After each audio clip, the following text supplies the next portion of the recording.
So let us start. On that note, let us start. As I said, I am not going to turn off comments today because I don't think they're going to overlap with any of the artworks. But what I have learnt with Instagram is that if you press on the comments button with the three dots, I think that you can actually reduce the comments so you only see the next one that comes in. So they shouldn't irritate you if you don't want to see them. Let's hope. So there was only one colour that I could have worn today, given the subject matter, and that is this colour here. It's not exactly the right Pantone, but it's getting quite close to it, because today we are going to talk about the artist Yves Klein, who patented this. Oh, I'm not bad, am I? That's not a bad match, not really.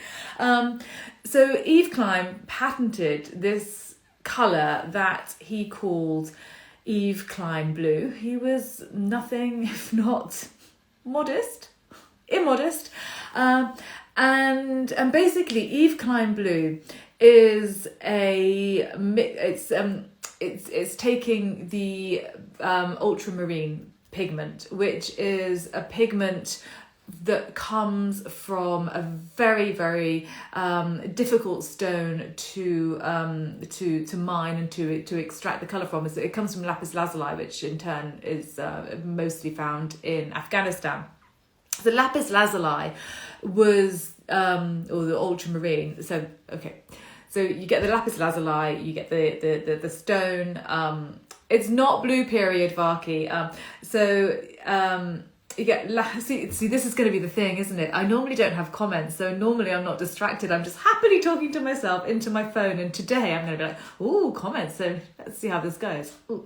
So lapis lazuli, Afghanistan, really difficult to extract the ultramarine from, so the blue pigment that's found naturally in lapis lazuli from the stone. And so because it's very difficult, it's a very expensive and laborious process. And so ultramarine back in Renaissance times was as expensive weight for weight as gold. So so it's sort of quite a high status pigment, and because it was a very high status pigment, it was because it was expensive, it was often used in robes for Mary, to denote her importance, so for the Virgin Mary. So Yves Klein in 1957 had already had a little bit of a thing about blue. Some 10 years previous, when he was in his late teens, apparently he had lain on a beach in Nice and he had looked up at the beautiful blue sky and he had said to his companion, "Ah, le ciel, c'est mon premier œuvre," or "the sky is my first work of art." I don't know if he said exactly those words, but words to that effect. So claiming the sky as his first work of art, pretty audacious. Also fairly audacious to then create this colour, but basically as ultramarine, but he patented it with sort of binding agents and so on. And he called this colour Yves Klein Blue. So Yves Klein Blue was then used to create nigh on 200 canvases that all look pretty similar to the one that I'm showing you here. Yes. So he just painted these monochrome blue canvases over and over and over again. Now, if you were a connoisseur, you might, and you probably had them all, or a lot of them all together, then you might be able to tell which ones came first, which were the earlier ones and which were the later ones. Because he sort of perfected the process, everything got a little bit more uniform, and he sort of changed the binding agents and so on. He sort of tweaked things and made the blue better, I suppose. But it was, pretty tough to tell because they were all the same. And also this one that I'm showing you, as I'm sure you'll probably know, you'd go, yes, you would say to yourselves, this is IKB Yves Klein Blue 79. Oh, obviously it's the one that's found in the Tate Modern in London. I don't think you'd be thinking that at all, but anyway, you might be. So eventually they did get numbered. But that wasn't in his lifetime. So during his lifetime, it was pretty difficult to tell. Well, until his widow actually numbered them, because he died from a heart attack at the age of 34. So he died very young at the age of 34. And after that, his widow decided, okay, there had to be some way of distinguishing between these canvases. And so basically the only way that you could possibly do that was to number them. So that's what she did. Yes, so these were some of his early works. He did, and we're talking about 1957. This is when he first patented this blue. And he was quite an extraordinary guy actually, because he created several canvases and he exhibited 11 of them in Milan in 1957. So obviously, ostensibly all exactly the same canvases. They were all the same size. They were all made of this Yves Klein Blue. They were all just monochrome. Exhibited 11 of them in Milan. They were up for sale. All had different price tags. So what happens? So people go around and he's explaining that they all have different price tags because they have different auras, because they have different feelings about them, and they are in fact all completely different. The best thing is, or the worst thing is, depending on your point of view, every single one of those canvases was purchased. And every single one of those canvases was purchased at the price that Yves Klein asked for them, the requested price. So he's so Andrew's saying Derek Jarman film Blue is just a blue screen. Yeah, did it last for 20 minutes? But it did. Coming on to that, I don't know whether it did or not, but maybe. So given the fact that he's got this obsession with blue, okay, Yves Klein Blue, patented 1957, absolutely loved it. Obsessed, yes. Think about his sky comment. Oh, this is my first painting. This is my first work of art, this sky. So it's kind of, if you think about it, a fairly obvious trajectory, or not surprising as a trajectory of his art, that he then went on to sort of think about blue in different ways, and he called it an immaterial void. So this is kind of what he's thinking about blue. He's not thinking about it as pigment on canvas or anything. He's thinking about it as this void. And so from here he goes on and starts experimenting with this colour, and he starts to think about performance art. So performance art that then leaves an impression. And I think this performance would leave an impression in many, many ways. Okay, so picture this.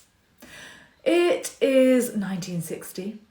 And you are going for a very exciting night out or afternoon out. You don't quite know what's going to happen, but you enter an art gallery. You've got your little mini skirt on if you're a girl. You've got, I don't know what boys wore, not mini skirts, but whatever.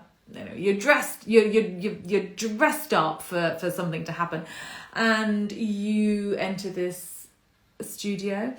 and perhaps on the floor is a huge white piece of paper. Perhaps there is a vertical screen in front of you that also has a huge white piece of paper. There's an audience of, I don't know, maybe 30, 50 people, perhaps fewer. And you settle in your seat and you're pretty happy because you get given a blue cocktail. That sounds good. And then the man himself, Yves Klein, the man himself comes out and to music which he's written himself, and this is why I suggested that perhaps Derek Jarman's film Blue was 20 minutes long, because Yves Klein composed a piece called Monochrome Symphony. Bet that was great, which lasted for precisely 20 minutes. And whilst this symphony went on, he conducted beautiful young ladies, and they were by and large beautiful, and they were all young. And he got them to douse themselves in Yves Klein Blue paint and then press their bodies either against the canvas, the vertical canvas, or on the floor, or sometimes they were rolling around on the floor, sometimes one was pulling the other along the floor, and so this is what you would have seen. So here we go. So here's the orchestra playing monotone symphony in the background for 20 minutes. You're there with your blue cocktail, and you've got these ladies with pots of blue, Yves Klein Blue paint, who are covering parts of their body and pressing themselves up against this white sheet of paper. Here's another one. There we go. Dragging her along the ground. I mean, it's kind of quite, it must have been quite a spectacle, apart from the fact that then at the end of this, you had 20 minutes of silence, which was part of the work as well. So you'd have your lovely 20 minutes of one single chord, and then you'd have your 20 minutes of silence, presumably once the images had been created, so you could contemplate them. And this is the kind of thing that was produced. So this one, perhaps a little bit more, it is rather abstract, and you would wonder what had made that. He called the models his not female, but human paintbrushes. So that's something that would have been created. And then this one that I put up. There we go, which is actually quite lovely, isn't it? I think first of all, when I look at this, I think of Matisse, but no. So this is Yves Klein. So these things have sold throughout the world. Okay, so these are his Yves Klein Blue human paintbrush paintings. So the whole thing. So the performance art, and then the images at the end. He was quite a guy though, so and I need to read this. So if you went to another one of his exhibitions, and it was an exhibition called The Specialization of Sensibility in the Raw Material State of Stabilized Pictorial Sensibility. Have you got that? It's no wonder I couldn't remember it. So if you went to that exhibition, this is what you would have seen.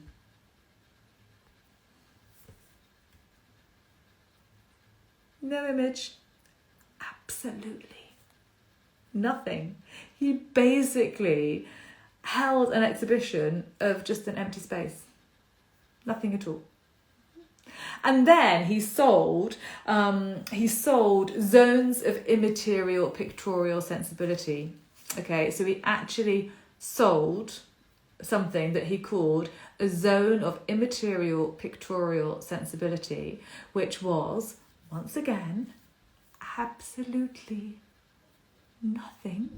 He sold it to a couple of collectors, and they, in exchange, gave him gold. So gold ingots and also gold leaf. This was part of the deal. He did give them something material in return. He gave them a check, which was signed for quite a lot of money. But then the deal was that they, as part of the artwork, had to set the check on fire. So the check then went up in a puff of flames, or puff of smoke, not literally a puff of smoke, it was burnt, as he himself, Yves Klein, dropped the gold leaf into the River Seine. So, but actually what he did was that he only dropped half the gold into the river.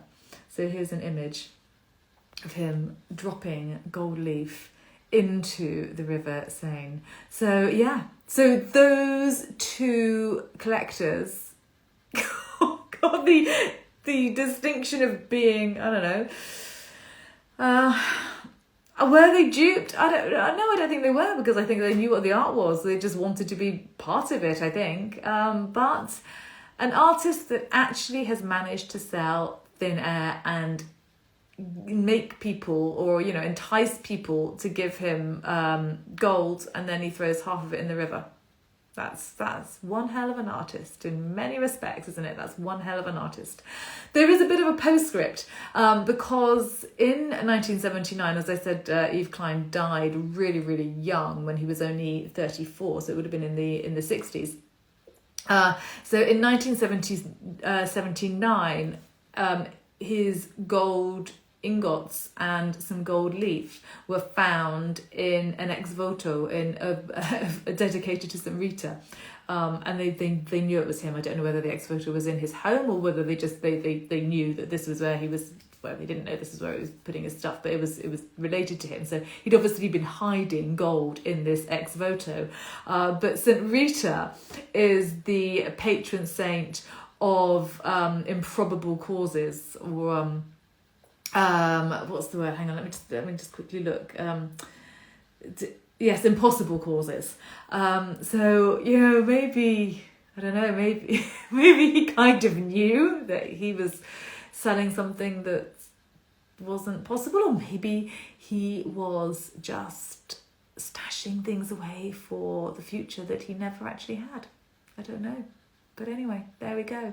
Jones Bass 4, you've just joined. I think you did this last week as well, and we're just finishing. So talking about Yves Klein, and let's just have another look at his most famous works, Yves Klein Blue. So there we go. What do you think of that? Are we? would you spend gold? Would you give somebody gold if they gave you a zone of immateriality and a check that you had to burn? Question to ponder for the day. There's another question to ponder for the day as well. Yes, it is bonkers. It is bonkers. Thank you, Reigate Fitness. You stayed. Thank you. You're very, very welcome. So I popped up on stories, but I don't know whether you would have seen it because I only did it this morning, that this talk is part of a theme that is going to be, that we're going to develop throughout May. Okay, so there is a theme of all May's talks. I've written them all. And I just want you to see whether you can guess what the theme is. Somebody already guessed blue period, and that is not correct.